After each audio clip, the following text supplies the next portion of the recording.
रवि कुमार, स्वागत है आपका रेनेशा आईएएस में। चलिए, बहुत ही बड़ी ब्रेकिंग न्यूज 7th जेपीएससी के मुख्य परीक्षा के अभ्यर्थियों के लिए रांची हाई कोर्ट से आ रही है। जैसा कि मैंने परसों वीडियो बनाया था कि संभवतः हाई कोर्ट के द्वारा हरी झंडी प्रदान कर दी जाएगी। जेपीएससी ने जो शपथ पत्र के माध्यम से अलग अलग कटअप सौंपा है, क्योंकि 7वें जेपीएससी के परीक्षा को बचाने का एकमात्र उपाय यही था।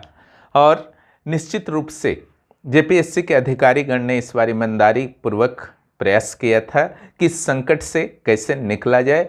और इसमें कोई दो मत नहीं है कि जेपीएससी अपने पक्ष को न्यायालय में रखने में इस बार पूरी तरह से सफल रहा है। तो हम लोग इसी पर आज विश्लेषण करेंगे और मुख्य परीक्षा कब तक हो सकती है इस पर भी हम लोग थोड़ी सी चर्चा कर लेंगे। और ऐसे परीक्षार्थियों के लिए, अभ्यर्थियों के लिए एक सबक के रूप में फिर से रिजल्ट आएगा कि जो तैयारी बार बार छोड़ देते हैं, जिनकी तैयारी मौसमी किस्म की होती है, रिजल्ट आता है तो पढ़ते हैं, नहीं आता है तो नहीं पढ़ते हैं।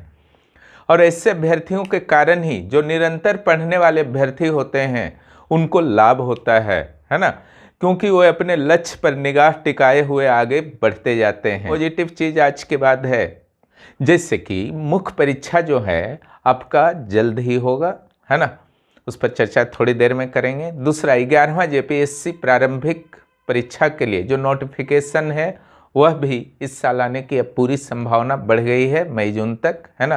पीटी भी इस साल होने की पूरी संभावना है। और जो सबसे बड़ी बात है मेरे विचार से कि इस एग्जाम में अब पूरी तरह से विवाद समाप्त हो चुका है और बहुत जल्द ही इसकी प्रक्रिया पूर्ण होने की संभावना बढ़ गई है ना।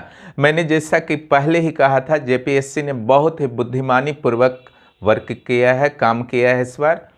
उसने रिजल्ट तैयार तो कर लिया था, लेकिन पहले जेपीएससी के द्वारा यह निर्णय लिया गया क्यों ना हाई कोर्ट से पहले पूर्व अनुमति ले ली जाए, क्योंकि हाई कोर्ट के द्वारा यह अनुमति अब दे दी गई है, इसलिए कोई भी केस अब इस रिजल्ट के विरुद्ध शायद ही हाई कोर्ट में टिके। एक रास्ता बचता है सुप्रीम कोर्ट।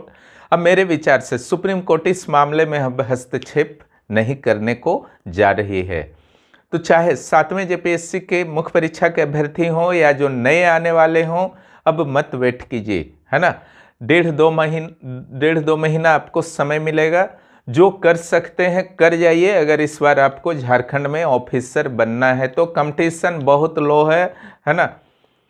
500-1000 के बीच असली कंपटीशन होगा। जिनका अच्छा तैयारी चल रहा था, जो रिदम में थे, उन्होंने रोका नहीं, इन 15-20 दिनों में अपने पढ़ाई को बर्बाद नहीं किया है। वक्त उनका आने वाला है, ठीक है। और जिन्होंने गड़बड़ी की है अभी भी समय है ना। 60 दिन करीब आपको मिलेगा। जितना लाभ उठा सकते हैं उठा लीजिए।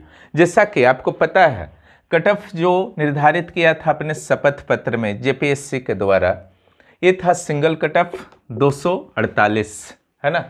BC1 BC2 के कैंडिडेट्स जो 15 गुना होने थे वो आ चुके थे सिंगल कट ऑफ में, लेकिन 15 गुना से ज़्यादा हो गए थे। लेकिन अगर कट ऑफ ही बाहर किया जाता, 248 को क्रॉस किया जाता, तब ये 15 गुना होते।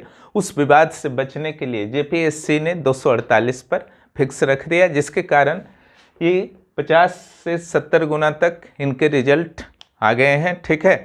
हालांकि अब हाई कोर्ट के द्वारा हरी झंडी मिल गई है तो सारा का सारा वैध हो गया है, क्योंकि मैंने पिछली बार बाकी पक्षों पर पूरी तरह से डिटेल में डिस्कस किया था।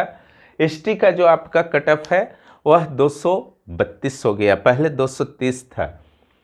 एससी का कट ऑफ भी कुछ बढ़ा है, 242 हुआ है। ईडब्ल्यूएस का कट ऑफ कुछ ज़्यादा ही बढ़ा है, 238 से हो गया है 246।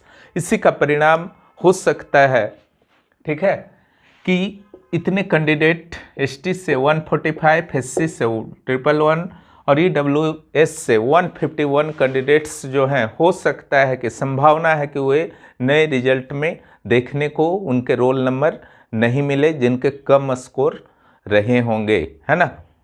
एक अलग पक्ष बनता है, ठीक है। और उस दिन मैंने कहा था कि सरकार न्यायालय अगर कुछ रुख अपनाती है तो इनका कुछ हो सकता है, लेकिन अब इस पर जब सहमति व्यक्त की गई है तो वर्तमान स्थिति है कि इतने कैंडिडेट्स को बाहर होना पड़ सकता है। बाकी देखिए, वेट कीजिए संशोधित रिजल्ट का। सिंगल कट ऑफ जो आपका 248 था, इसमें देखा गया कि अलग अलग कैटेगरी के कितने कैंडिडेट्स इन कर गए हैं। ठीक है, अक्सर कई अभ्यर्थियों के द्वारा यह प्रश्न उठाया जाता है कि स्पोर्ट्स कोटा के अभ्यर्थियों का चयन हुआ है कि नहीं, दिव्यांग कोटा के अभ्यर्थियों का चयन हुआ है या नहीं। तो जितना भी उनका सीट था, सिंगल कट ऑफ का नियम है 248 के अंदर अगर वे लोग आ गए हैं, है ना, तब फिर उनका कट ऑफ डाउन नहीं किया जाएगा। पिछले वीडियो को आप परसों वाले को देख सकते हैं, उसमें मैंने अच्छी तरह से समझा दिया है। अब जब आपका सिंगल कट ऑफ जारी किया गया तो देखा गया कि 15 गुना में से BC1 और BC2 के आ चुके थे, इसलिए उनका कट ऑफ बराबर रख दिया गया और जितना एक्स्ट्रा आए सभी को ले लिया गया, इसलिए टाइम्स जो है उनका बढ़ गया। रहा ST, है ना, ST वर्ग में देखे गए कि 15 गुना नहीं हो पाया, है ना, इसलिए कट ऑफ जो था 248 की जगह उनका 232 किया गया। और जो आ गए थे लगभग 400 कैंडिडेट 248 में आ गए थे, उसके अलावा 672 कैंडिडेट को और ले लिया गया ताकि उनका 15 गुना को पूरा किया जाए, है ना। SC में भी उसी तरह देखा गया तो 113 कैंडिडेट कम पड़ रहे थे 248 में, है ना। जितना उनका 15 गुना होना चाहिए था वो 248 cut off single cut off में नहीं आ पाए, इसलिए 113 को एक्स्ट्रा लिया गया। EWS में जब देखा गया तो देखा गया कि लगभग पूरे आ चुके हैं, मात्र 26 उनका जो होना चाहिए था 15 गुना के अनुसार, तो 26 कैंडिडेट को और लेना होगा, तो कट ऑफ जो है उनका भी हल्का डाउन करके 26 कैंडिडेट को एक्स्ट्रा लिया गया। क्लियर? और तो कुछ यहाँ पर नहीं है। ये रिजल्ट जो आपका टोटल आएगा 4883 आएगा, बहुत जल्द आएगा। हो सकता है कि आज रात को प्रकाशित हो जाए, कल हो जाए, परसों मैक्सिमम, लेकिन 1-2 दिन में प्रकाशित करके जो भी नए कैंडिडेट्स होंगे उनके फॉर्म भरने की प्रक्रिया JPSC के द्वारा शुरू कर दी जाएगी। और जो आपका मुख्य परीक्षा हो, उसके रिजल्ट हो, इंटरव्यू हो, बहुत ही फास्ट गति से अब चलने वाला है। मेंटली रेडी रहिए, क्योंकि जो भी बाधाएं थीं अब समाप्त हो चुकी हैं, है ना। कोर्ट, न्यायालय, इस सब में अब कोई भी मामला जाने वाला नहीं है। ठीक है, और इसके कारण जो आपका स्पीड होगा काफ़ी ज़्यादा स्पीड होगा। टोटल 252 सीट्स के लिए ही एग्ज़ाम होंगे। सीट की संख्या में न बढ़ोतरी की गई है न कमी की गई है। 252 का जो 15 गुना लेना था उसकी जगह 19.3 गुना रिजल्ट लिया गया है। ठीक है, बहुत सारे नए कैंडिडेट्स को अवसर मिलेंगे। जो भी नए कैंडिडेट्स हैं उनमें डर का माहौल होगा कि अब कैसे तैयारी करें। रिजल्ट तो JPSC ने दे दिया काफ़ी संघर्षों के बाद। ठीक है, उतार चढ़ाव के दौरान आप संभवतः अपनी स्टडी को अच्छी तरह से नहीं रख पाए हों। जिन्होंने रखा था उनके लिए तो चिंता का विषय नहीं है, है ना। अगर किन्हीं को भी कोई भी विशेष समस्या फील होती है, रेनेसा IAS से जुड़िए। वहाँ पर GS के चारों पेपर्स के नोट्स उपलब्ध हैं, क्वेश्चन उपलब्ध हैं, ऑब्जेक्टिव के टेस्ट, सब्जेक्टिव के टेस्ट, वॉइस कॉन्फ्रेंस रेगुलर चल रहे हैं, है ना।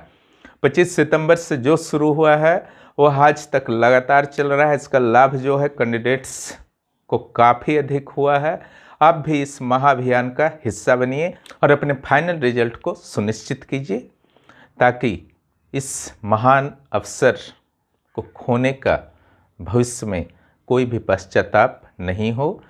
आपको अगर ज़रूरत है रेनेसा IAS की, आप तुरंत मैसेज करें 9661163344। अल्प शुल्क पर उच्चतम गुणवत्ता और उत्कृष्ट सामग्रियां आपको वहां पर प्राप्त हो जाएगी। किसी भी बुक को पढ़ने का ज़रूरत नहीं होगा, बस आपकी मेहनत का ज़रूरत होगा और कॉपी और पेन का ज़रूरत होगा। ठीक है, और यही बात करना था संक्षेप में। बहुत ज़्यादा आप लोगों को डिस्टर्ब नहीं किया जाएगा, क्योंकि आप लोगों को भी स्टडी करना है। रिजल्ट का वेट कीजिए, है ना, और अपनी रणनीति बनाकर अपने स्टडी में भिड़ जाइए। और जो भी इस चैनल पर नए हैं, चैनल को सब्सक्राइब कीजिए और दोस्तों को भी इस चैनल के बारे में ज़रूर बताएं।